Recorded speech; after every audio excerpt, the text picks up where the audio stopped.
Цагаан орчин үзэгчдээ 7 өдрийн онцлог үйл явдлаас таймлан үргэлдэг факт энд эксперт тайм хөтөлбөр эхэлж байна. Сэтгүүлч Баярмаа Бямб гэрлэнээр ажиллаж байна. За өнгөрч байгаа 7 хоногт улс төрийн үйл явдал нэлээд ширүүслээ.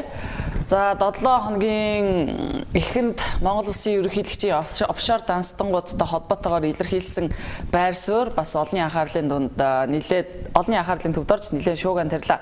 Зам түншлэн нэр дэвшигчдийн байдал янз бүрээр өөрчлөгдөж байна. За өнгөрсөн 7 хоногт бол бид бас үзэгч та бүхэнд танилцуулж байсан. За ерөнхийдөө улсын хурлын 76 тойрог дээр хин нэр дэвшвэ гэдэг бүдүүвчүүд гарч байна. За нарийн ширийн зүйлс бол дараагийн өдрүүдэд тодорхой болно гэж ярьж байсан. За өнгөрсөн 7 хоногт тэгвэл зарим нэг зүйлс бас тодорхой боллоо.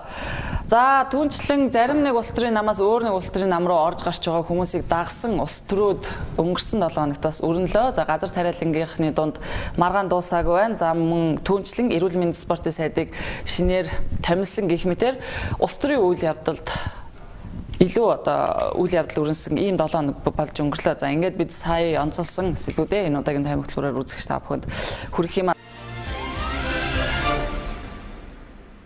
За бидний онцолж байгаа хамгийн ихний сэдв офшор бүс буюу ерөнхийлөгч Элбэг Доржийн тайлбарснаар эргийн гаднах бүсэд мөнгө төгрөгөөнүүдэг, дансцаануудаг, компанитай байдаг энэ асуудлыг тойрч ярих болно. За Монгол Улсын ерөнхийлөгч Элбэг Доржийн хувьд Дархуул аймагт ард иргэдтэй уулзах үеэр түүнд асуулт ирсэн. За офшор данстай холбоотой гэдэг, офшор бүстэй холбоотой гэдэг энэ хүмүүсийн цаашдаа улс төрд оруулах нь зүйтэй юм уу, үгүй юм уу? Ер нь энэ офшор гэдэг дээр бид ямар байр суурь илэрхийлэх ёстой юм бэ, баримтлах ёстой юм бэ гэдгийг Монгол Улсын ерөнхийлөгчөөс иргэд асуусан. За үүнд бол Монгол Улсын ерөнхийлөгч өгсөн хариулт бол бас нэлээд шуугиан тарилаа. За учир нь хэм бол тодорхой нэг хүний нэрийг тэрээр дурдаад ийм хүмүүсийг би улс төрд дахиж битгий улсын хурлд битгий дэвшээ гэдэг ийм зүйлийг ярьсан. Ингээд засгийн газрын хэрэглэх газрын дарга Баяр Цогтыг бас жишээ татж ярьсан нь олонний анхаарлын төвд нэлээд орлоо.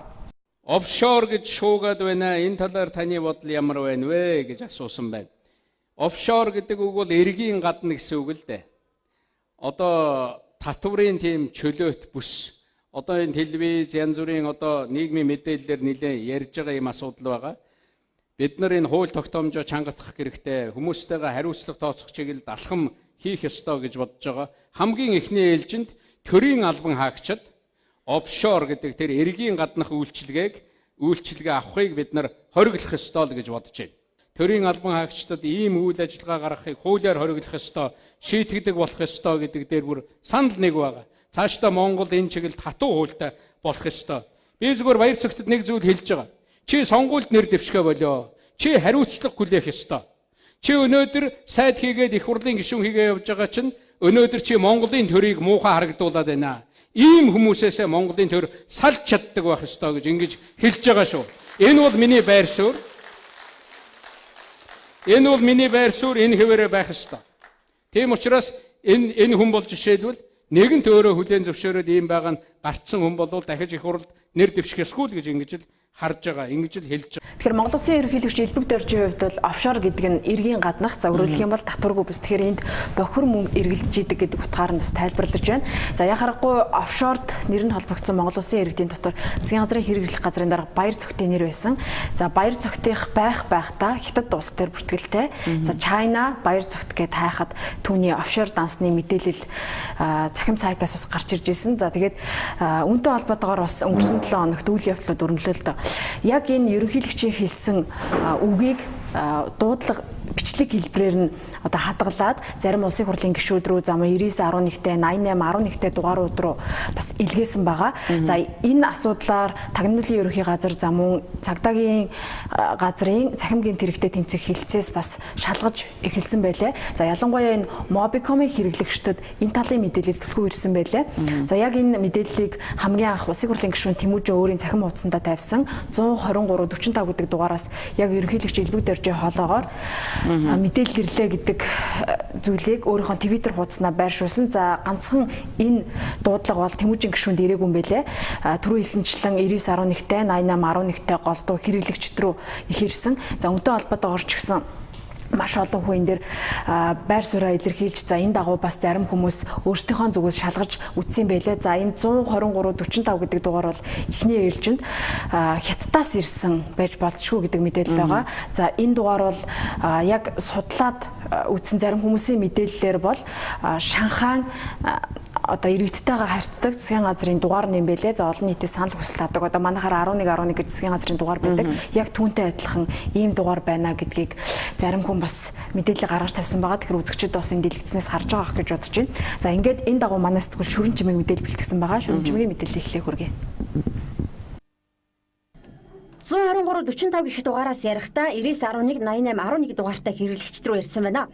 Ингэхдээ тухайн дуут мессеж нь ерөнхийлөгчийн хоолоогоор баяр цогтыг улсын хурлын сонгуульд нэр дэвшүүлж болохгүй гэж би хэлсэн гэсэн утгатай зүйл ярьсан байна.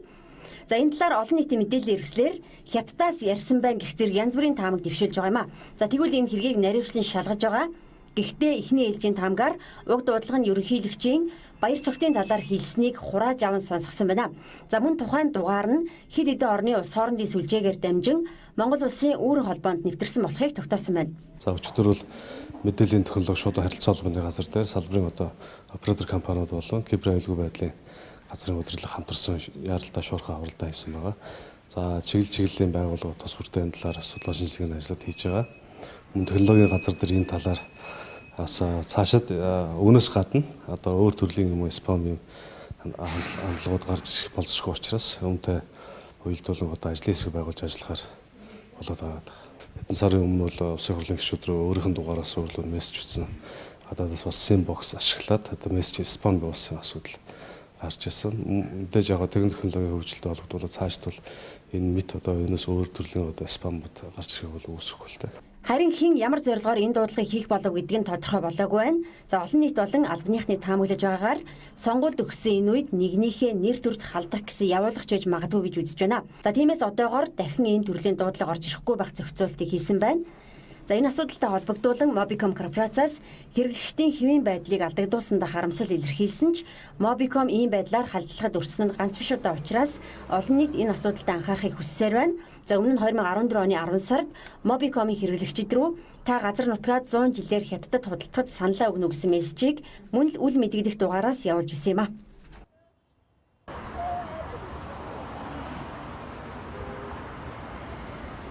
За Монгол улсын хувьд офшортой холбоотой асуудал нэг иймэрхүү байдлаар өрнөж байна. За яг албан ёсоор офшорт нэр нь холбогдсон хүмүүсийг бол шалгаж эхлэегүй байгаа. За харин дэлхийн улс оронд офшортой нэр нь холбогдсон улс төрчдөө төрийн албан агартаа шалгаж эхэлсэн байгаа. За тухайлах юм бол би хоёр хөршөөсөө эхлээд дурдмаар байна. За Оросын албаны улсын прокурорын зүгээс офшорт нэр холбогдсон хүмүүсээ шалгана гэдгээ мэдгдсэн. За улмаар Панамын улс руу тэр Панамын хуулийн фирм лөө энэ талаар хүсэлтэд илгээсэн юм байлээ. За бүгд найрамдагтад ард улсын хувьд бол офшорт нэр холбогдсон хүмүүс маш их байгаа. Шанхай, Тайван, бүгд найрамдагтад ард улсын иргэд нийлээд нэг 70 гаруй хүний нэр офшор бүсэд холбогдоод байгаа юм билээ. За Хятад ард улсын хувьд бол офшорт нэр холбогдсон хүмүүсээ бас шалгана гэж илэрхийлээд байгаа. За Азийн улсуудаас Японы ерөнхий сайд Шинзо Абе офшорт нэр холбогдсон хүмүүсээ шалгана гэдгээ мэдээлээд байгаа. За тэрээр их технологийн уулзалтанд оролцохдоо бас өнгөрсөн 7 хоногт энэ асуудлыг хүндсэн байгаа. За өмнө нь бол их технологийн уулзалтанд энэ асуудал октоосоо хүндэгдэж байгаагүй. За Шинзо Абегийн хувьд бол их технологийн уулзалтанд оролцох үеэр энэ офшортой холбоотой асуудлыг ерөн цэцлэх хэрэгтэй үүний эсрэг байгаа гэдгийг бол илэрхийлсэн байлаа. За улсуудын хувьд бол ийм байна. Түнчлэн бас ингээд дурдаад явах юм бол англич гэх юм уу тийм ээ Европын холбооны улсуудын хувьд бас офшортой нэр холбогдсон хүмүүсээ шалгаж эхэлж байгаа юм байлаа. За Английн ерөнхий сайд Дэвид Камероны хувьд түүний талигаач болсон эцэг нь энэ офшор данстай байх нь илэрсэн. За үүнтэй холбоотойгоор тэрээр үүнийг хууль ёсны гэдгийг нотлохын тулд сүүлийн 6 жилийнхаа татварыг ил болгосон байлаа. За энэ мэтэр бол хүмүүс хариуцлага хүлээж байна. Үзэгчид бас санаж байгаа төрж байгаа тайм хөтөлбөрөөр хүндэж байсан. Исландын ерөнхий сайд офшортой холбоотой асуудлаар хамгийн түрүүнд одоо албан тушаалсан огцорч хариуцлага хүлээсэн байгаа. За энэ мэтчлэн дэлхийн улс орнууд офшортой холбоотой асуудлыг шалгаж эхэлж байна. Тэгэхээр ер нь бол яа харахгүй энэ офшортой холбоотой асуудал бол зөвхөн Монголд өнөөдөр хүч авж байгаа сэдв биш. Дэлхийн улс орнуудад ч гэсэн маш их хүчээ авж байгаа ийм сэдв. Энэ дээр ямар нэгэн хариуцлагыг хардэр гэд нэхэж эхэлсэн учраас яалтчгүй Монголын одоо томоохон улс төрийн намууд энэ дээр ямар байр суурь баримтлах вэ гэдэг асуудал өөрөө ирэхгүй хариулт нэгжэн л да. За ялангуяа 2016 оны сонгуул хаяанд ирсэн энэ үед бол жишээлбэл Монгол ардын намч гэдэг юм ардсан нам тийм ээ томоохон улс төрийн хүчин Монгол ардын хувьсгалт намын хувьд офшор дансан дээр ямар байр суурь баримтлахыг нэр дэвшигчдээ яг энэ офшор данстай холбоотойгоор ямар одоо бодлого баримтлах вэ гэдэг энэ хариулт бол хүлээгдэж байна. За ерөнхийлөгч элбэг доржийн хувьд бол ардчилсан намаас гаралтай өгшөлтэй хүн. Гэхдээ одоо ерөнхийлөгч гэдэг утгаараа улс төрийн намын гишүүнчлээс харьяалаас одоо бол татгалзсан байгаа. За гэхдээ түүний хувьд бол офшор бүсийг офшор бүсэд үйл ажиллагаа явуулахыг бол эсэргүүцэж байна. Гэхдээ ер нь бол олон нийтийн хандлагыг харахад офшор бүс төр эргийн гаднах бүсэд мөнгө төрөхтэй байх, компанитай байх, одоо данстай байх гэдэг бол бизнесмэнүүдийн хувьд байж болох зүйл юм а гэдэг нэг юм хандлага ажиглагдаж байна. За гэхдээ тэдний одоо тэр офшор бүсэд гаргасан байгуулсан компани нь бий болгосон данс нь өөрөө шударга их үүсвэрээс бүрэлдсэн байх ёстой гэдэг ийм ганцхан шаардлагыг тавьж байна. За харин улс төрийн намд улс төрийн улс төрчдийн хувьд бол энэ офшор бүстэй ямар нэгэн байдлаар холбоотой байж болохгүй маа. За хэрвээ урд нь улс төрч болохоос өмнө, төрийн түвшин болохоос өмнө тэнд ямар нэгэн байдлаар офшор бүстэй холбоотой байсан бол яагаад холбоотой байсан? Тэнд юу ямар одоо компанитай байсан, ямар данстай байсан, тэрнийг ямар их үүсвэрийн мөнгнөөс бүрдүүлж ирсэн гэдгээ илэн талангуй тайлбарлаа гэдэг ийм зүйлийг шаардж байгаа. Тэгэхээр ерөнхийлөгч элбэг дорж ганцхан засгийн газрын хэрэглэх газрын дарга баяр цогт гэдэг хүнээр жишээ татсан. Гэтэл одоо нөгөө Монголоос илэрсэн гэдэг 49 хүний нэр байгаа гэж яриад байгаа тэр жагсаалтын дотор бол бас л одоо улс төрийн намуудаас нэр дэвшгээр гойрлж байгаа ийм хүмүүсийн нэр ч гэсэн олон байгаа шүү дээ. Жишээлбэл Монгол Ардын намаас Сүү Батболд Цогтбаатар гэдэг хоёр хүний нэр байж байна. Дээрээс нь Ардчилсан намаас ч гэсэн нэр бүхий хүмүүс байж байна. Жишээлбэл Дорногов аймагт нэр дэвших гэж нэр нь яригдж байгаа гих Дэлгэр сайхан гэдэг хүний нэр тэнд байж байсан. За бас Көгшөөзан Батбаярын нэр байсан гих мэтэр тийм ээ. Ер нь бол энэ хүмүүс өөр хараа тайлбараа хийж байгаа. Зарим нь бол урд нь бизнес урд нь бол хувьцаа худалдаж авсан. За тэр хувьцаа худалдаж авсан компани толгой компани офшор бүсэд бүртгэлтэй ийм компани байсан гэдгээр тайлбарлаж байгаа. Одоо бол ямар ч одоо юу байхгүй холбоо байхгүй гэж Сүү Батбол Цогтбаатар нарын хэлсэн. За Көгшөөзан Батбаярын хувьд маш олон заанстай байсан Японд байхдаа за тэдний нэг нь магадгүй энэ офшортой холбоотой байсан юм болов мэдэх зүйл үнэндээ алга цалингаал авдаг байсан гэсэн ийм зүйлийг ярьж байгаа. За Дэлгэр сайхан гэдэг хүний хувьд л ерөөсөө ийм юм байхгүй гэдэг тайлбарыг өгсөн шиг санагдаад байна. Гэх мэтээр энэ нэр дэвших гэж байгаа хүмүүстэй холбоотой энэ офшортой холбоотой ийм асуудлууд байгаа учраас улс төрийн намууд яалтчгүй энэ дээр бол өөр ингэсэн байр суурийг илэрхийлэхээс өөр аргагүй байдалд өнөөдөр орж байна. За 7 хоногийн сүүлээр улсын хурлын гишүүн Батцангийн хувьд бас нэг хуулийн төсөл өргөн барих гэж байгаа гэдгийг бол илэрхийллээ. За энэ бол төрийн өндөр албан тушаалтан түүний ар гэрийнхэн офшор бүсэд данстай байж болохгүй гэдэг энийг хуулиар хоригдсан ийм хуулийн төслийг өргөн барьж оруулах гэж байгаагаа мэдгэлээ. За энэ асуудлыг бол эх 7 хоногт улсын хурлаар хилэлцэн. За улсын хурал дахь улс төрийн намын бүлгүүд бол ерөнхийдөө энийг дэмжинэ гэдэг байр суурь илэрхийлсэн. Гишүүдийн олонх нь бол түүнийг дэмжиж байгаа гэдэг ийм мэдээлэл өгсөн байна. Тэгэхээр хуулийн үйлчлэл ямар байх вэ гэж хүмүүс сонирхож байгаа бох. Авилгын эсрэг хуульд нийтийн албан тушаалтан гэж төрийн улс төрийн захиргааны тусгай албаны удирдах болон гүйцэтгэх албан тушаалтан, төрийн үйлчилгээний албаны удирдах албан тушаалтан болон ерөнхий нэгтлэн бодогч, ахлах нэгтлэн бодогч, Монгол Улсын их хурлын гишүүн, Монгол Улсын ерөнхийлөгч, бүх шатны иргэдийн төлөөлөгчийн хурлын гишүүд, төрийн болон орон нутгийн өмч оролцоотой хуулийн этгээдийн удирдах болон компани эрх бүхий албан тушаалтнууд гээд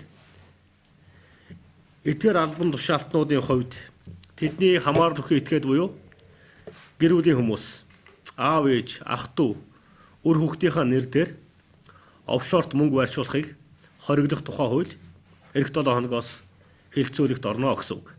Эх 7 хоногт улсын хурлын офшор бүстэй холбоотойгоор улсын хурлын гишүүн Батцандан нарын гишүүдийн өргөн барьж оруулж ирж байгаа энэ хуулийн төслийг хилэлцгэн.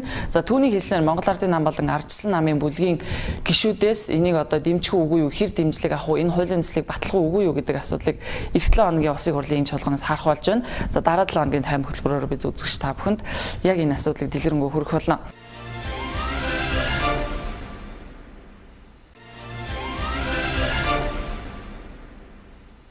За дараагийн асуудал нэр дэвшигчд.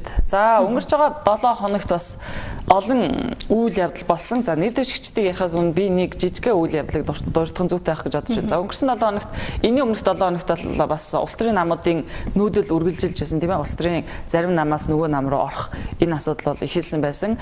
За Монгол Ардын хувьсгалт намын гишүүд болох улсын хурлын гишүүн Улаан Тэрвэж Давагнаар Монгол Ардын нам руу орж байгаагаа мэдэгдсэн. За үүний дараагаар өнгөрсөн 7 хоногт Монгол Ардын ардын хувьсгалт намаас тодорхой албан тушаал авч эрхэлж байсан тухайн намын гишүүд бас Монгол Ардын хувьсгалт намаас гарч байгаа гэдгийг мэдгдлээ. За тухайлбал мэргэжлийн хяналтын ерөнхий газрын дарга асан Батмөнх худалдаа авах ажиллагааны газрын даргаар ажиллаж байсан Игт Жаргал болон онцгой байдлын ерөнхий газрын даргаар ажиллаж байсан Дуламд Орж нарын эдгээр хүмүүс зам мөн улсыг хурлдаг шударгаас эвслийн бүлгийн ажлын албаны дарга инх дүр гэх мэт ийм одоо 10 гаруй хүмүүс Монгол Ардын хувьсгалт намаас гарч байгаагаа илэрхийлсэн энэ хэвлэлийн баг хурлыг хийсэн. За ингээд тэд яагаад гарч байна вэ гэдэг шалтгааныг эхлээд товч хүргэе.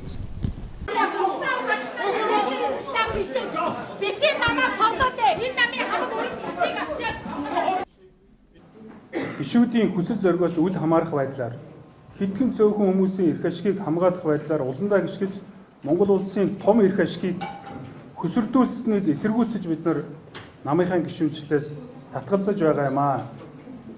Энийг мянган гишүүд эсэргүүцэж байгаа. Аль ч намынх нь гишүүд. Дарга нар нь нэгдэж чаддгүй юм бол гишүүд нь нэгдэж чаддаг юм а гэдгийг бид бүхэн өнөөдөр харуулах гэж хэвлэл мэдээллийнхэн та бүхэнтэйгээ уулзж байгаамаа гэдгийг Монгол Ардын хувьсгалт намын ярьдаг эрхчлөө шудрагаас эм нэгдэл гэдэг зүйл Монгол Ардын хувьсгалт намд байхгүй байна. Гишүүд дэмжигчтэй үл тоодог, дээд чатандаа тоглолт хийдэг. Залуу хүмүүсээ хүндэлдэг, ахмадуудаа хүндэлдэг. Энэ шалтгаанаас болж би Монгол Ардын хувьсгалт намаас гарах хүсэлтэйгээ энэ явдам хэлье. Өнөөдөр би Баянгол дүүргийн 8 дугаар үүрийн гишүүн учраас өнөөдөр албан ёсоор хэвлэл мэдээллийнхээ өмнө энэ Монгол Ардын хувьсгалт намаас түтгэлзэж байгаа, татгалзаж байгаагаа илэрхийлж байна. За Монгол Ардын хувьсгалт намаас гарч байгаагаа илэрхийлсэн эдгээр хүмүүс яагаад Монгол Ардын хувьсгалт намаас гарах болсон шалтгаанаа ингэж тайлбарлаж байна. За мэдээж энэ үйл явдлыг, энэ мэдээллийг Монгол Ардын хувьсгалт намын гишүүд тийм ч таатаа хүлээж аваагүй. За таатаа хүлээж авахгүй байна гэдгээс тэд нар нуухыг хүсээгүй. За шууд хэвлэлийн баг хурал болж байсан энэ байр руу Монгол Ардын хувьсгалт намын зарим гишүүн орж ирсэн. За орж ирэхдээ тэд эсэргүүцлээ маш одоо ширүүнээр илэрхийлсэн. Шууд хэвлэлийн баг хурлыг хийжсэн хүмүүс рүү памперс шийдэж эсэргүүцэж байгаагаа илэрхийлсэн. За энэ хүмүүс яагаад ингэж дургуйцэх болов гэдгээ бас тайлбарлсан. За тэдний хувьд бол Монгол Ардын хувьсгалт намыг хүчтэй чадaltaй байхад нь орж ирж өнгөтэй өддөө бүх албан тушаалыг нь авч хашиж суучгаад за одоо Монгол Ардын хувьсгалт намаас урж байна. Ийм одоо зүй ёсны бус сурталгүй тийм ээ ёс суртахуунгүй хүн чанаргүй ийм зүйлийг гаргаж болохгүй гэж тэд бол хэлж байсан юм аа. 2 жилээр удаан дэмж тавх 2 улсын хурлын дэд дарга ерөнхий сайдын суудлын дээр суухын тулд энэ ажлыг зохион байгуулж байгаа байхгүй юу? Тэрвиш тавгийн цүнхийг зуурч явуулж эдийг хүрсэн шүү дээ. Одоо худлаа Монгол Ардын хувьсгалт намыг утгаах гэж ингэж байгаа. Монгол Ардын хувьсгалт нам хязгаарч утгахгүй. Энэ хоёр даргын нэрийг утгаах гэж байгаа. Монгол улсыг уруудах ерөнхийлөгч энэ хоёр бол бид үүнээс хулчихгүй.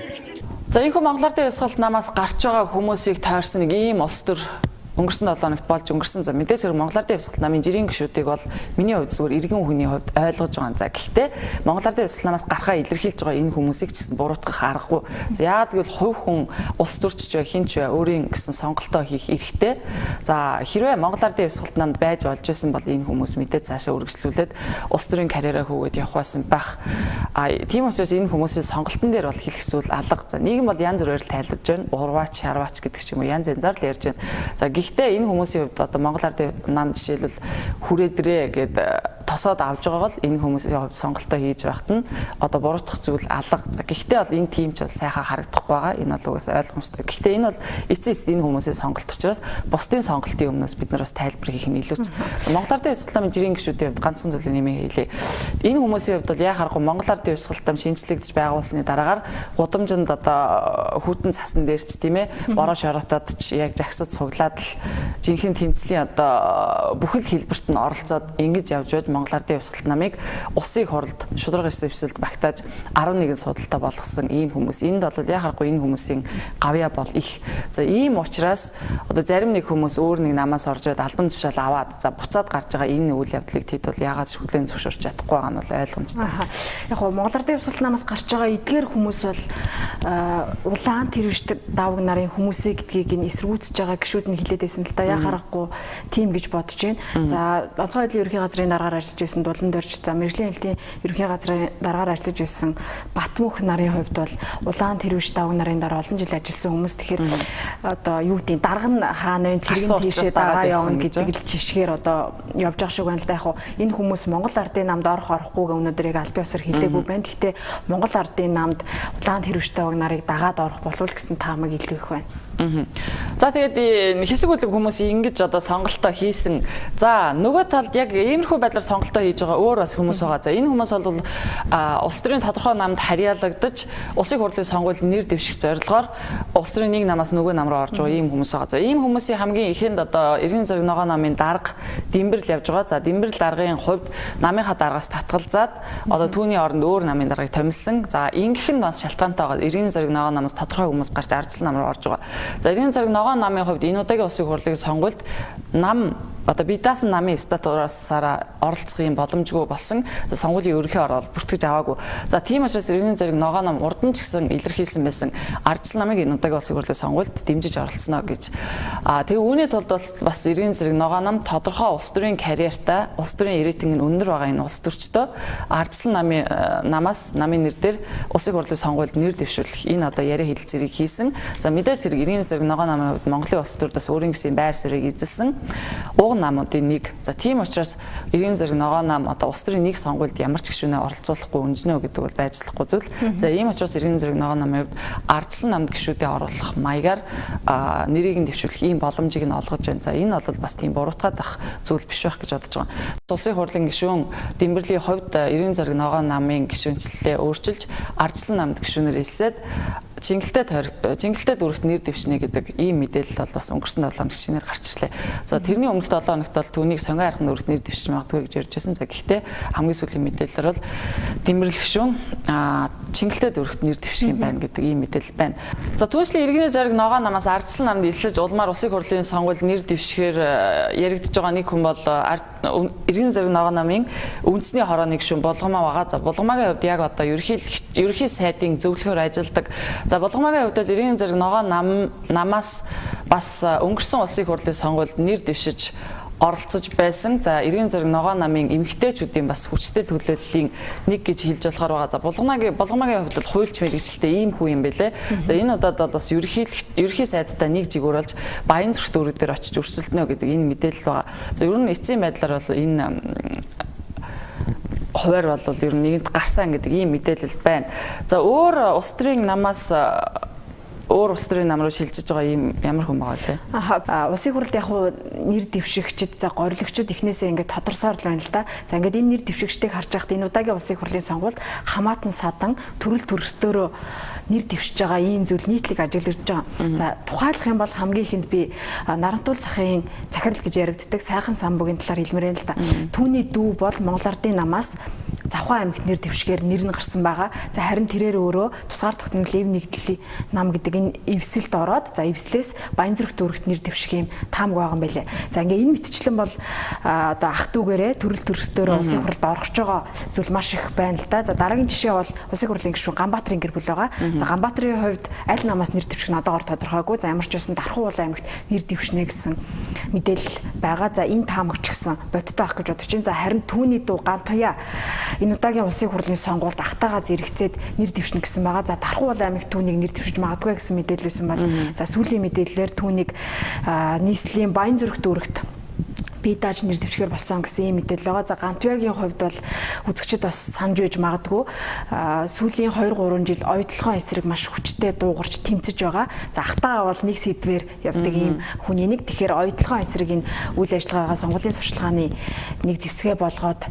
Баян зүрх дүүрэгт нэр дэвшнэ гэсэн мэдээлэл байгаа. За дараагийн гэр бүл бол улсын хурлын гишүүн Нар хүүгийн гэр бүл байгаа. За Нар хүүгийн хувьд энэ удаагийн улсын хурлын сонгуульд Дундгой аймагт нэр дэвшнэ. Хуучин тоорлолоо ардчсан намаас.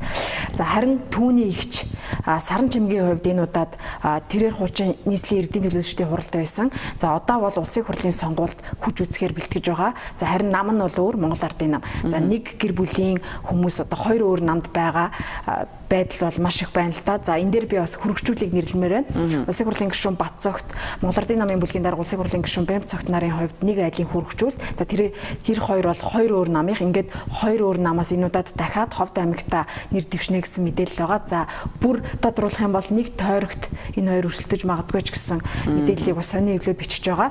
За ингээд гэр бүлийн улсын хурлд орох байгаа цуваа бол ерөнхийдөө тасан Бямсурангуайн гэр бүлээр үргэлжилж байна л да. Түүний охин их байгаль. За мөн түүний хүү Хүдэр Янаар энэ удаагийн улсын хурлын сонгуульд хоёулаа өрсөлдөхөөр болсон гэдэг мэдээлэл байгаа. За инх байгалийн хувьд бол нийслэлийн дүүрэгт нэр дэвшгээр зэхэж байгаа юм байлээ.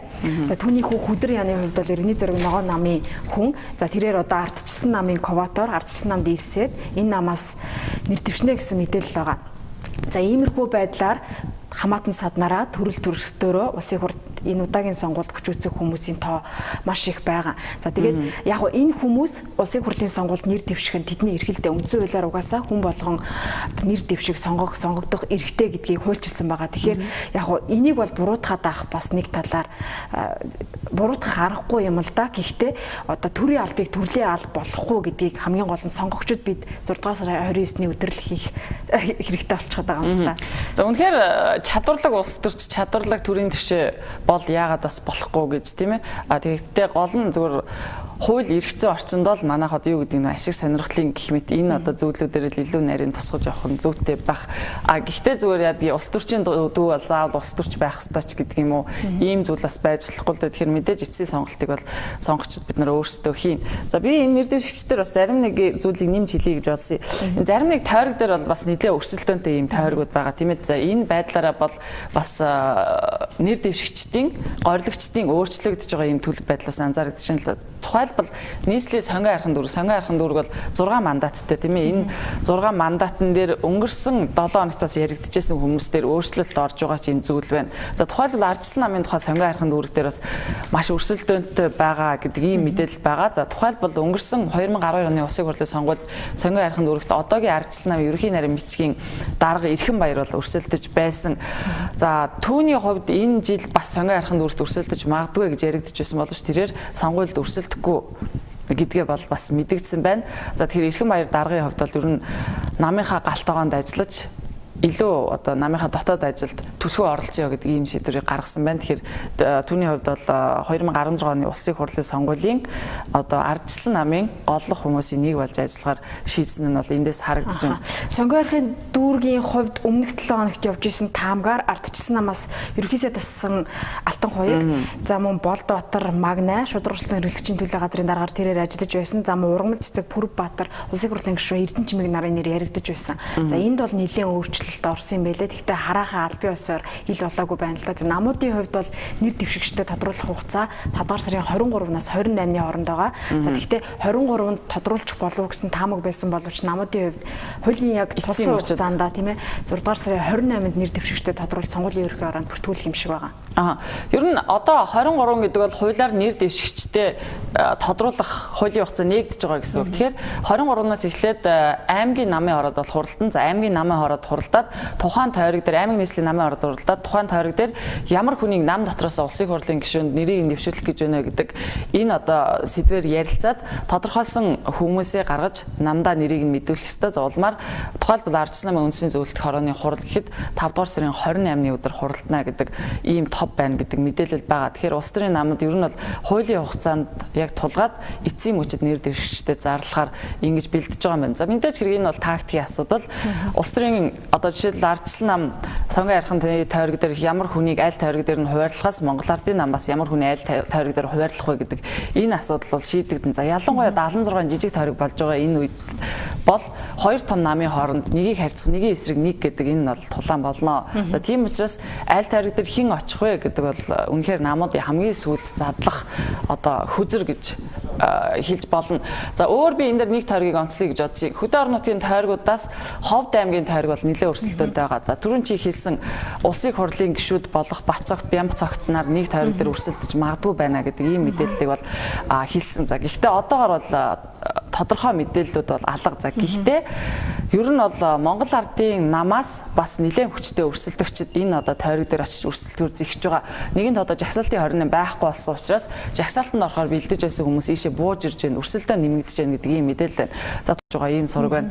За Сүхбаатар дүүргийн засаг даргаар ажиллаж байсан иргэдийн хурлын төлөөлөгч цогцлмагийн хувьд бас намынхаа даргын дэмжлэгтэйгээр ховдын тойрог дээр очиж өрсөлдөх гэж байгаа гэдэг ийм мэдээлэл байна. За дээрэс нь Монгол Ардын Явсгалт намаас Монгол банкны ерөнхийлөгч байсан Пүрэв Доржийн хүү хангал өрсөлдөхөөр маш одоо эртнээс өнгөрсөн 4 жилийн туршид тэнд бэлтгэлийг хийж байгаа гэдэг ийм мэдээлэл байна. За дээр нь Ардчилсан намын хувьд бол Адшаа, Бацогт, Пүрэв Дорж гэдэг энэ 3 хүний нэр бол нэг тодорхой болсон гэж яригдж байна. За тэгвэл Монгол Ардын нам дээр энд төрийн банкны захирал байсан Очбадрах гэдэг хүн бас очиж магадгүй гэдэг ийм яриа байна.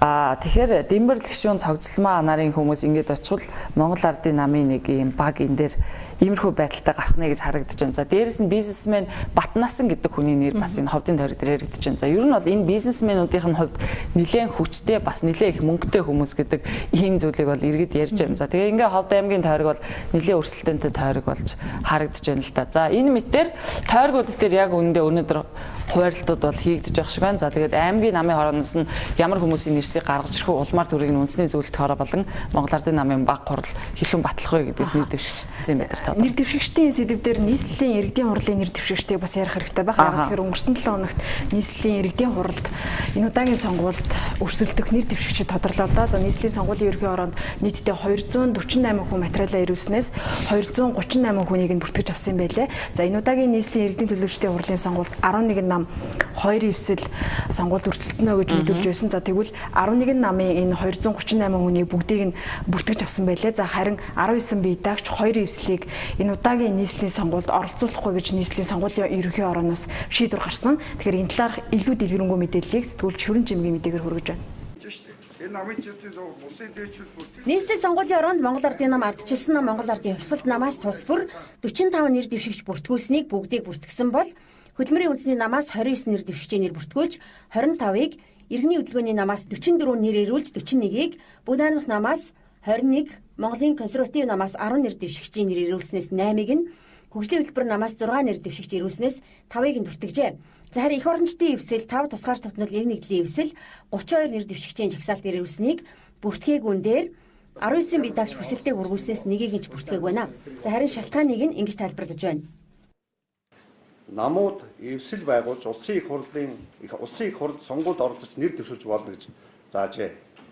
13-ийн 1-нд улсын их хурлд суудлуухийн нам дангаараа буюу хамтран ерөнхийлөгчд хүний нэр дэвшүүлэх хэрэгтэй гэсэн. Тэгэхээр орон нутгийн сонгуульд эвсэл оролцох тухай хуулийн заалт байхгүй учраас эвслийн нэр дэвшигч нарыг бүртгэх үндэслэл алгаа гэж сонгуулийн ороо үзэж бүртгэхээс татгалзсан шийдвэр гаргасан. За нийслэлийн сонгуулийн ороо 19 хүний материалыг нэг үрчлэн авч үзэж дүүргээс ирсэн сонгуулийн шалгасан дүнтэй нягтлан шалгасан. Энэ явцад сонгуулийн тухай хуулийн 158 дугаар зүйл заасан зөрчлүүд бүх хүн дээр илэрсэн байна. Өөрөөр хэлэх юм бол насанд хүрээгүй хүнээр гарын үсэг зурулсан, нэг хүн гэр бүлийнхнийгаа төлөөлсөн, зарим тохиолдолд огт байхгүй хүнээр гарын үсэг зурулсан, хуурамчаар зурсан ийм зөрчлүүд хүн болгон дээр гарсан учраас нийт 19 бие даан нэр дэвшигчийг бүгдийг нь бүртгэхээс татгалцсан. Гэвч үүнийг манангийн лувер гэж бие даагчд болоод сонгуулийн ороонд бүртгүүлж чадаагүй эвслийг үзэж байна. Учир нь нийслэлийн иргэдийн төлөөлөгчдийн хурлын сонгуулийн тухай хуулинд намууд эвсэл болж орж болохгүй болно гэдгийг аль найран ч зааж өгөөгүй байдаг. За гэвч нийслэлийн сонгуулийн ороо дур мэдэн шууд эвслийг бүртгэхээс татгалзаж байгаа нь иргэдийн сонгогдох эрхийг зөрчиж байгаа хэрэг гэж үзэж байна. За түүнчлэн бүх бие даагчид нэг ижил алдаа гаргасан мэтээр ярьж байгаа нь шудраг хүмүүсийг иргэдийн төлөөлөгчдийн хуралд дэвшүүлэхгүй байх санаа гэж үзэж байгаагаа илэрхийлж байна. Сонгуулийн ороонуудад нэг өөрөг бол сонгуулийнхаа хуулийг олон нийт таниулан сурчлах. Одоо өшөө нэг заалтууд хуулинд хориглоогүй зүйлийг бол зөвшөөрдөг юм зарчимтай. Энэ хуулинд бол ямар нэгэн эвслийг нийслэлийн сонгуульд эвсэл орохыг хориглосон заалт баг. Зүгээр нам орно гэж заасан болохоос биш. Жишээлбэл улс төрийн намуудын эвсэл орж болохгүй гэж заасан мэт. Тийм юм байхгүй байхгүй.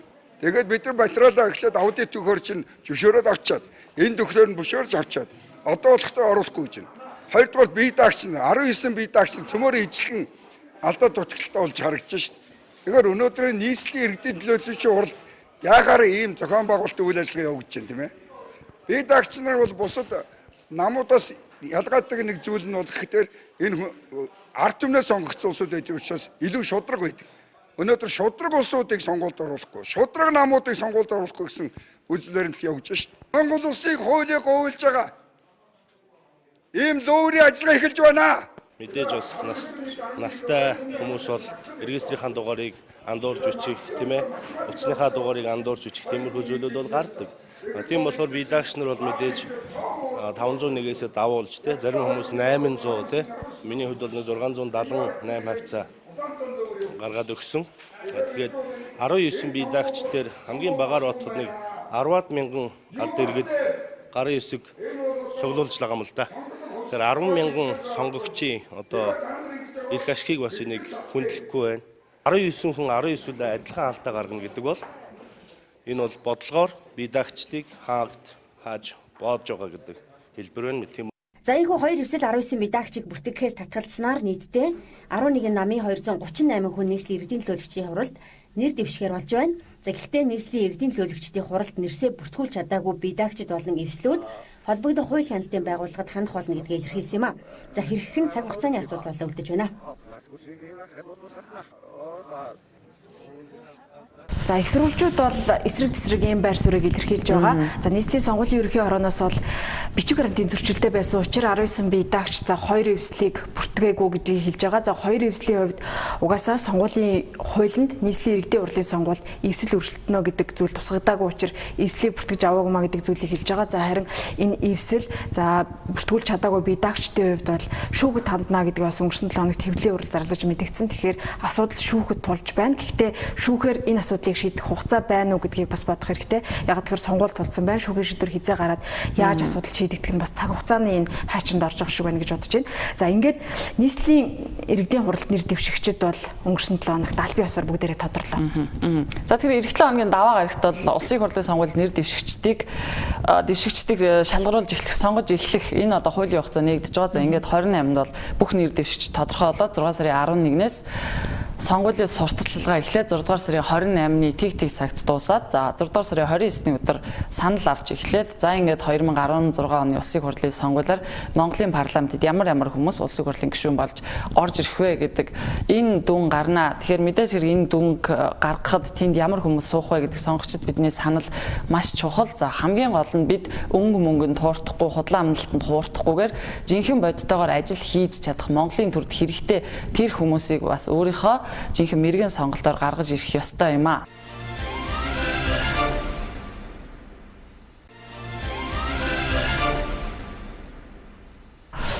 За тэгээ бидний онцлох дараагийн сэдв бол өнгөрсөн 7 хоногт бас нэлийн анхаарал татчихсан сэдвүүд урагшилсан. За энэ бол тухайлбал 5 толгойн асуудал, эрүүл мэндийн спортын сайдын томилгоо, за мөн цаг үеийн асуудал, газар тариалантай холбоотой энэ асуудлууд байлаа. За ингээд эрүүл мэндийн спортын сайдын томилгоогоор эхлэе. За эрүүл мэндийн спортын сайдад өмнө 2 түүний нэрийг дэвшүүлж байсан. За гэхдээ нэлийн удаан хугацаанд гацсны дараагаар эрүүл мэндийн спортын сайдаар эрүүл мэндийн яамны төрийн нарийн бичгийн дараагаар ажиллаж байсан ламбаг томиллоо. Тэгэхээр яг энэ процесс шийдвэрийг гаргаж явах үед бас маргаан болоод байх шиг байсан. Асуудал юунаас үүсв? За эрүүл мэндийн сайдад тусын яамны төрийн наримчгийн дараагаар ажиллаж байсан ламбаг нэр дэвшүүлэхийг засгийн газраас оруулж ирсэн. За ингээд юуны түрүүнд улсын хурлын нийгмийн бодлого байнгын боловсрол сар шинжилгээ ухааны байнгын оргоор энэ асуудал дэмжигдээд томилгоо улсын хурлын чуулганд шилжсэн байгаа. За улсын хурлын чуулганаар яг энэ асуудлыг хилцэх үеэр Монгол Ардын намын гишүүд их шүүмжилтэй хандаж байсан. Ягаад тэгэхээр 8 сар эрүүл мэндийн спортын яамыг сайдгүй байлгаж байгаа. За сонгуул хаяанд ирсэн энэ цаг үед томилгоог хийж байгаа юм байна гэдэг асуудлыг шүүмжилж байсан. Тэгэхээр энэ яриаг эхлээд хүргэе. Яагаад эрүүл мэндийн сайдыг томилохгүй 8 сар болсон юм бэ гэдэг юмны л зангилаа тайлагдж ийн л гэж ойлгож байна да. Энэ том салбарыг сайдгүй 8 сар явууллаа. Мэргэжлийн хүмүүс нь ороод ирэхээр тэрийг ямар нэгэн шалтгаан хэлж жагаад унгалаа, буцаалаа. Тэгээд томилохгүй байсараад яг сонгуулийн өмнө 1 сар болохын 1 сарын өмнө юм да. Ингээд томилохоор оруулж ирж байна. Тэгэхээр энэ бол энэ салбарт бол үнэхээр л нэг тийм энэ том салбарт их хүйтэн сэтгэлээр л хандж байна да. Мэргэжлийн улсууд энэ болохоор томилдог уу? Тэгээ байлгаж байгаад тэгээ нэг эгэцэгтэй үеийн тааруулаад нэг ийм томилгоо хийж авдаг. Тэгэхээр энэний цаана юу вэ гэхээр энэ сонгуул зориулсан ажиллагааг л одоо ламбаа сайдаар тэнд хийлгэх л гэж үүрэг даалгавар өгч ийл гэж би харж байгаа. За нэг тусгай даалгаврын хувьд байхгүй. Ер нь бол одоо эрүүл мэндийн салбарт хуучин ажиллаж байсан байр суурин дээр ажиллана. Эрүүл мэндийн салбар бол бас жаахан хүндрэлтэй нөхцөлд байж байгаа. Тэгвэл манай эмч мэргэжилтнүүд бол хийдэг ажлаа хийгээд байж байгаа. Засаглал менежмент талаас нь бол анхаарлаа хандуулж энэ богинохоо хугацаанд хэд хэдэн том зорилтуудыг шийднэ л гэж ингэж бодож байгаа. Ерөнхий сайдын хувьд шууд хариуцлагатаар хэлэхэд нэг ч хууль зөрчигдөөгүй. За яагаад ингэж удаасан бэ гэдэг асуудлыг бол мэдээж тавих ба. Өнөөдөр эрүүл мэндийн сайдаар ажиллаж байсан шийдлэг дамб одоо хүртэл өнөөдөр шүүхээр орж гин буруутан тогтоогдог байгаа. Ерөнхий сайдын хувьд гин буруу шүүхээр тогтоогдоогүй хүний ажлыг шууд булааж авч их хурал дээр асуудлыг шийдэх бол би бол өөрөө бас хариуцлагагүй үйлдэл гэж бодож байсан. Тийм учраас хэсэг хугацаа бол үнэхээр авахаас өөр аргагүй. Энэ хүний шүүх хурал өнөөдөр ч болоогүй байгаа. Шүүхээр буруу тогтоогдчихэж бид нар бол ярьдаг. Харин тийм учраас шүүмжлэлийг нийгэмд бас ингээд эзэнгүй явж гин гэдэг ийм яриа гараад ирсэн учраас энэ асуудлыг шийдэхийн тулд өнгөрсөн 7 хоногт хүний нэр оруулж ирсэн. Байнгын ороод дэмжээг учраас би өнөөдөр 2 хүнийхээ нэрийг оруулж ирж байна. Монгол Ардын намын гишүүдийн хувьд иймэрхүү шүүмжлэлийг маш ихээр илэрхийлж байсан. За тэгээд улсын хурлын даргын хувьд энэ дээр нэг зүйлийг хэлж ирсэн л та.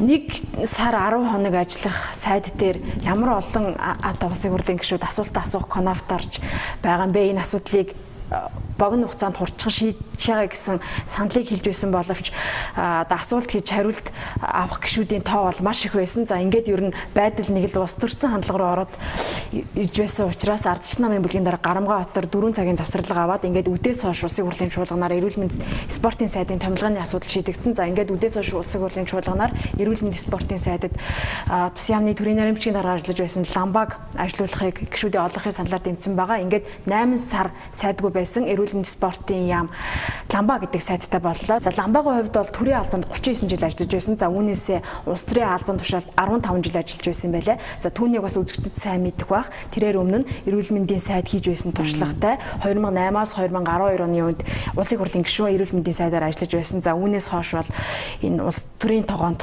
чанагдсан. За ер нь бол туршлагатай хөнгөж хэлж болно. Эрүүл мэнд спортын яамыг бол сайн мэддэг гэдгээр энэ салбарынхаа их үнэлдэг. Тэгэхээр энэ хүний хувьд бол хамгийн богино хугацаанд эрүүл мэнд спортын яамны сайдаар ажиллах анхны сайд болж байна л та. Тэгэд улсын хурлын даргын хувьд бол 1 сар 10 хоногийн хугацаанд ажиллах настай сайд гэд хэлчихсэн. Тэгэхээр сонгуулийн хугацааг хилээд тах шиг байгаа. За ер нь бол цааш нь ингээд аваад бодоод үзэх юм бол дараагийн парламент бүрдтэл ажиллах болов гэж бодож исэн чинь улсын хурлын даргын хувьд бол 1 сар 10 хоног гэчихээр сонгуулийн дараа дахиад энэ яамны сайд солигдох юм үгүй юу гэдэг асуудлыг бас бодоход хүргэсэн л дээ.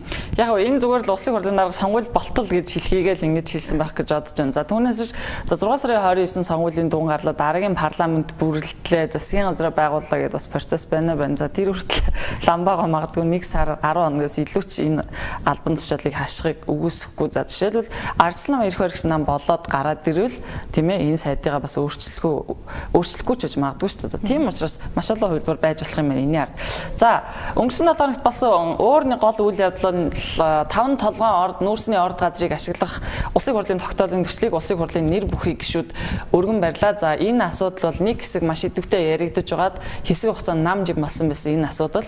За гэхдээ бол 5 толгойн орд газрыг эдийн засгийн эргэлтэнд оруулж Монголын ард түмэнд Монгол улсад ашигтай байдлаар ашиглах нь энэ одоо удаагийн парламентын амлж авсан даалгавруудын нэг байсан учраас яа харахгүй 2016 оны улсын хурлын сонгуулийн өмнө улсын хурлын нэр бүхий гишүүд 5-7 нүүрсний орд газрыг ашиглах энэ улсын хурлын тогтоолын төслийг оруулж ирвүү гэж харж байна. За ер нь бол энэ парламент 5 толгой ордыг урагшинд хөдөлгөж чадахгүй нэ гэдэг ийм бол дүгнэлтийг олон нийтийн зүгээс хийгээд байсан. За ер нь өнгөрсөн 4 жилийн хугацаанд яг энэ 5 толгой орд газартай холбоотой маш олон үйл явдал боллоо. За уул нь бол 5 толгой орд газрыг ашиглах хөрөнгө оруулагчтай гэрээ хилцээр хийх энэ ажил бол нэгэнт ихэлсэн. За гэхдээ өмнө нь энэ асуудлыг Монгол улсын сайд инх сайхнаар ахалсан ажлын хэсэг энэ төсөл дээр ажиллаад ийм одоо нэг төслийг улсын хурлд оруулж ирсэн. За энэ улсын хурлд оруулж ирсэн инх сайхан нарын төсөл бол Монгол улсын үндэсний эрх ашигт гэж үзсэн учраас улсын хурал дээр ийм ажлын хэсэг гарсан. За улмаар улс засгийн газрын зүгээс энэ тогтоолын төслөө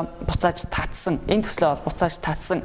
За ингээд 5 толгойгийн цогц байдлаар ашиглах ийм төслийг оруулж ирнэ гэдгийг бол засгийн газрын хэрэглэх газрын дарга баяр цогтын хувьд хэлж байсан. За ингээд Эрдэнэс Монгол компани захирал Бям сайхнаар ахлуулсан баг бас одоо энэ хөрөнгө оруулагчтай хийх хилцэн дээр ажиллаж байгаа. За ингээд үүнтэй зэрэгцээд бол улсын хурлын 40 гишүүний гарын үсэг бүхий 5-7 орд газрыг ашиглах ийм одоо тогтоолын төсөл улсын хурлд орж ирлээ. За энэ тогтоолын төсөл хэд хэдэн онцлогтой гэдгийг төслийг өргөн барьж байгаа хүмүүсийн хувьд хэлж байгаа. За нэгдүгээрт өмнө нь засгийн газрын зүгээс оруулж ирсэн төсөл дээр 5-7 орд газар дээр Монгол улсын иргэн болгон 1072 ширхэг хувьцаа эзэмшиж байгаа. За дээрэс нь аж ахуй нэгжүүд тодорхой тооны хувьцааг эзэмшиж байгаа. За тэгтэл энэ хувьцаанууд нь ямар саналын ирэхгүй байдлаар өмнөх одоо төсөл дээр оруулж ирсэн байсан бол энэ засгийн газрын тогтоолын саналын ирэхгүй гэдэг тогтоолыг хүчингүй болгоод улмаар энэ иргэд болон аж ахуй нэгжүүдийн эзэмшиж байгаа хувьцааг эдийн засгийн эргэлтэнд оруулах нь зүйтэй юм саналын эрэхтэй юм а гэдэг ийм бол өөрчлөлтийг энэ удаагийн тогтоолын төсөлд тусгасан гэдгийг хууль санаачлагчдын зүгээс хэлж байна. За мөн түүнчлэн 5-7 орд газар дээр нэг талд хөрөнгө оруулагчид нөгөө талд Эрдэнэс 5-7 гэдэг энэ компани хамтрах байдлаар энэ төслийг бол үргэлжлүүлэх нь зүйтэй гэж үзэж байгаа. За ингэсэн тохиолдолд Эрдэнэс 5-7 эзэмших хувь нь 51-аас доошгүй байна гэдгийг зааж өгч байгааг хэлж байна. За түүнчлэн дараагийн нэг асуудал нь мөн яг энэ төслийг ажил хэрэг болгохын тулд төмөр зам барих асуудал байгаа. За төмөр замыг барих, өмчлөх, шилжүүлэх гэх мэт энэ асуудал дээр Монголын төмөр зам компани бас түлхүү байр суурьтай оролцох ёстой гэдгийг тогтоолын төсөл тусгаж өгж байгаа юм байна. За энэ дээр мөн Монголын төмөр зам компани эзэмшил нь оролцоо нь 51-аас доошгүй байна гэдгийг зааж өгсөн гэдгийг хуулийн төслийг тогтоолын төслийг санаачж оролцож байгаа улсын хурлын гишүүн хэлсэн юм а. Эрдэнэс 5-7 компани 1072 ширхэг хувьцаа эзэмшиж байгаа. Монгол улсын иргэдийн болон аж ахуй нэгжүүдийн ашиг сонирхлыг хамгаалж тэдний эзэмшиж байгаа хувьцаа эдийн засгийн үр өгөөжтэй байх зохицуулалтыг тусгаж оруулсан. За 5-7 төсөл батлагдсанаар ямар үр дүн гарах вэ? 2 тэрбум 558 175 510 ширхэг хувьцаа эзэмшиж байгаа Монгол улсын 2 сая 475,201 иргэн 8.4 сая ширхэг хувьцаа эзэмшиж байгаа 553 аж ахуй нэгжийн хувьцааг эдийн засгийн эргэлтэнд оруулах бодит боломж бүрдэж байгаа.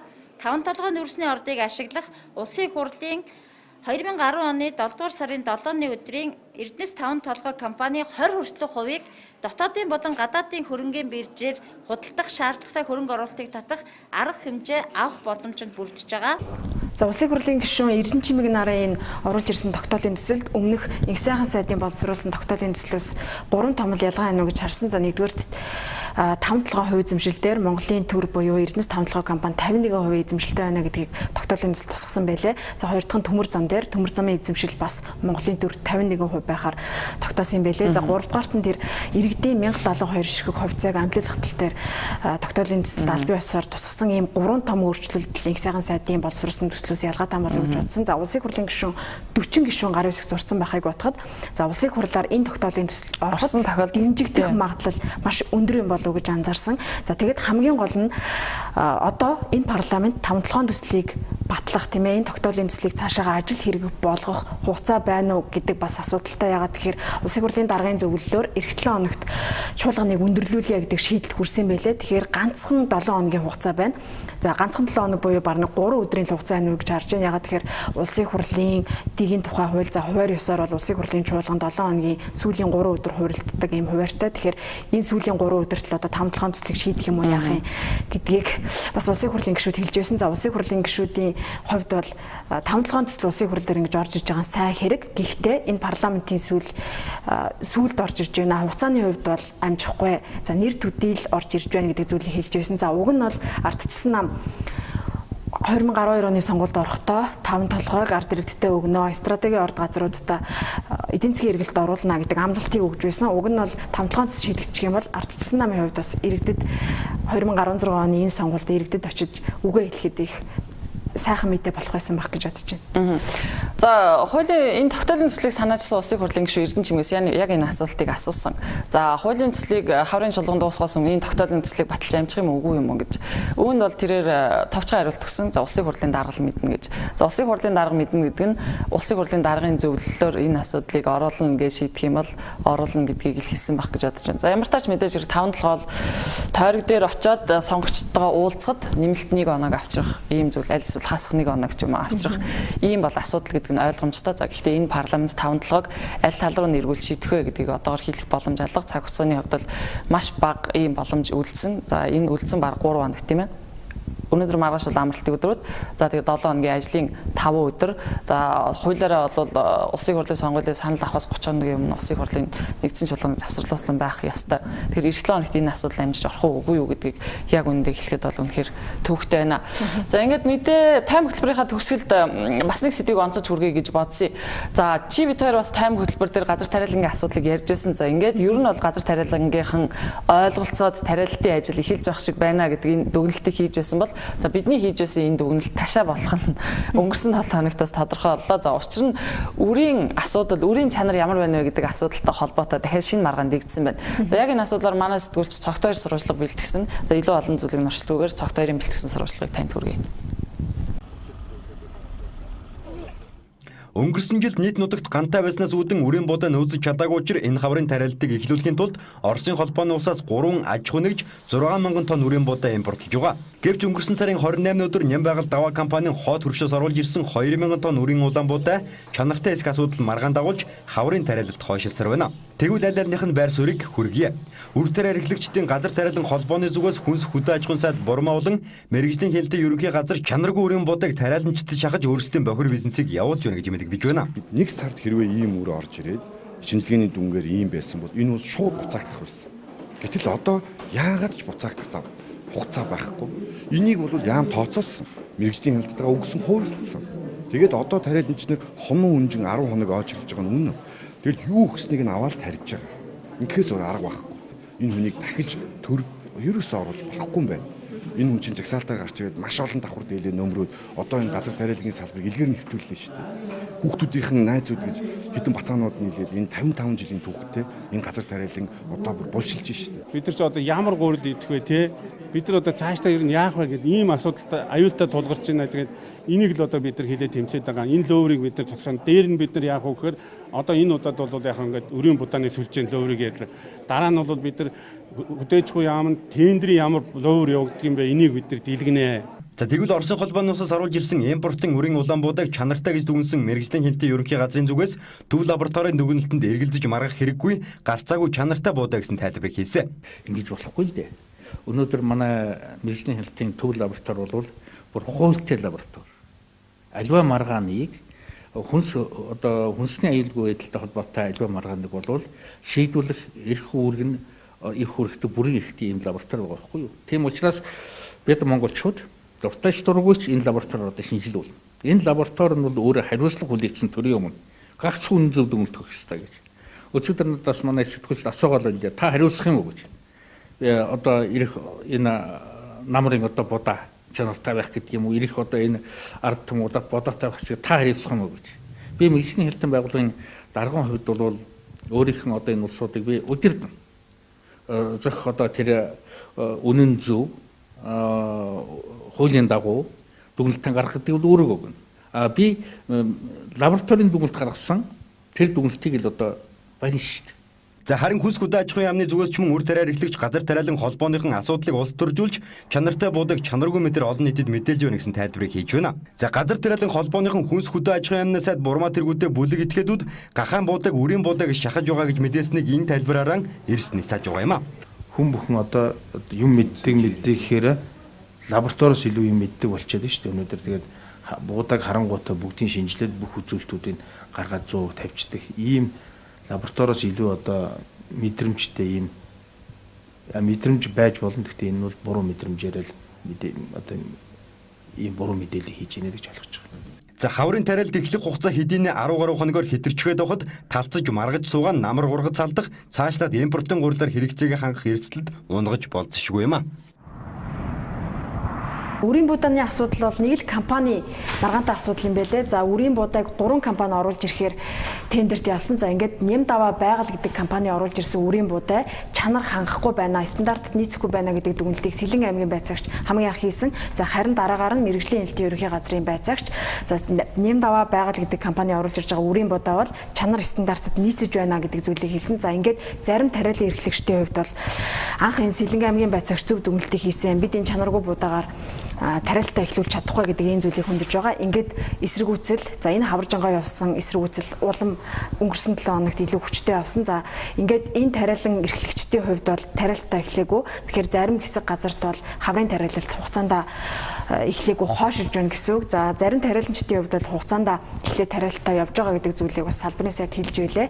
За ингээд ер нь асуудал хаашаа ирэх вэ гэхээр хугацаанд ингээд зарим тариаламжид тариалтаа эхлүүлэхгүй бол намар бид импортын гурил идэвхтэрээ тулах үедээ гэдэг асуудал хэмжих сэдв байгаа. За ер нь бол түрүүн чи таараас ярьжсэн те хүнсийг улс төржүүлж болохгүй энэ бол ялангуяа гурил будаа гэдэг бол стратегийн хүнс. За тэгээд хаврын тариалтаа бид цаг хугацаанд нь хийж чадахгүй бол ургац авахд бас л асуудал үүснэ. Ургацаа бага авах юм бол бид нар гаднаас хүссэн ч хүсээгүй ч импортын гурил будаага худалдаж авах болно.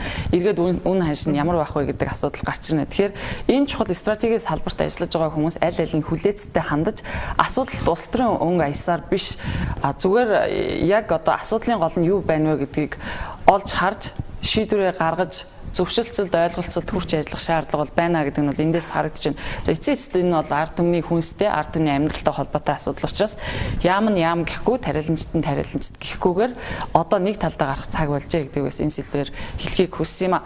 За бидний энэ 7 хоногт сонгож авсан сэдвүүд ийм байна. За эх 7 хоногт бас илүү шин сэдвүүд тэгээд эргээд энэ цагтаа уулзъя. Фактын эксперт Тайм хөтөлбөртэй хамтаас үзэгчдэнд баярлалаа.